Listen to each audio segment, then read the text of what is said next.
AI will replace all human jobs。我講可能冇咩說服力，但係如果係 Elon Musk 講呢，係咪即刻有種正式進入 AI 搶飯碗時代嘅危機感？如果話埋俾你哋聽，依家你睇緊嘅人像、聽緊嘅語音，都係撳幾粒掣就自動生成嘅 AI 版陳思明，會唔會更加覺得憂慮？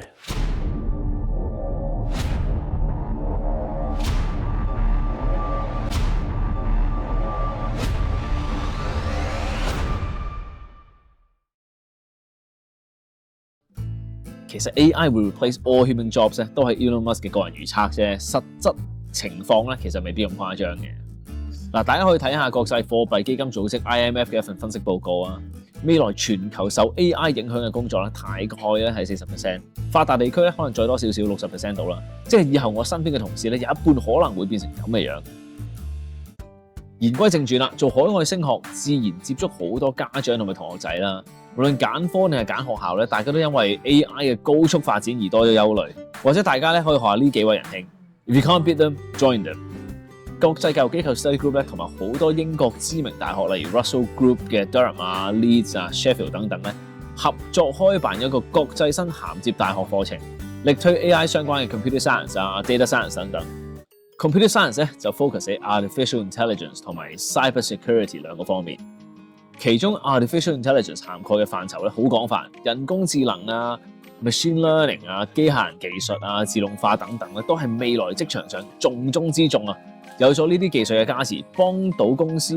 降低成本又增加效益，你就係最大功臣啊！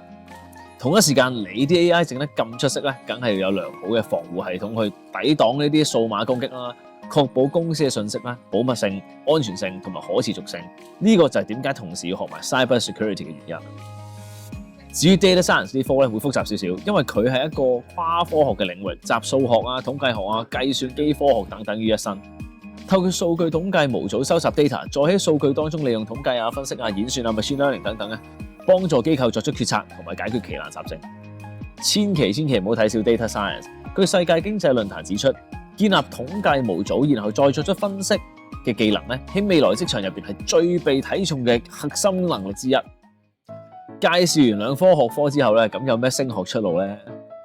由於係國際生銜接大學課程啦，佢嘅目的當然係協助非英國籍嘅學生更加容易咁考入英國嘅大學，繼續進修 data science 啊、computer science 等等。對於一啲冇信心直接考 A level 啊、DSE 呢類公開試咧，導致讀唔到心儀嘅大學嘅學科嘅同學咧 ，Study Group 嘅銜接大學課程真心推介，易讀又抵讀，而且可以銜接嘅大學咧相當之多。除咗部分 Russell Group 嘅大學之餘咧，仲有 Huddersfield 啊、Strathclyde 啊、Surrey 啊、Sussex 等等。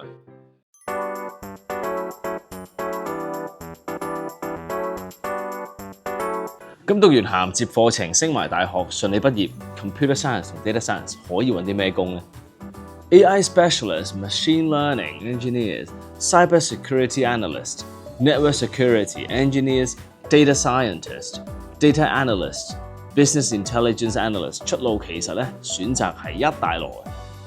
而且根據世界經濟論壇 World Economic Forum 嘅報告咧 ，The Future of Jobs Reports 2025顯示，2025年至到2030年度最高增長嘅職位，正就係呢一類嘅相關職業啦。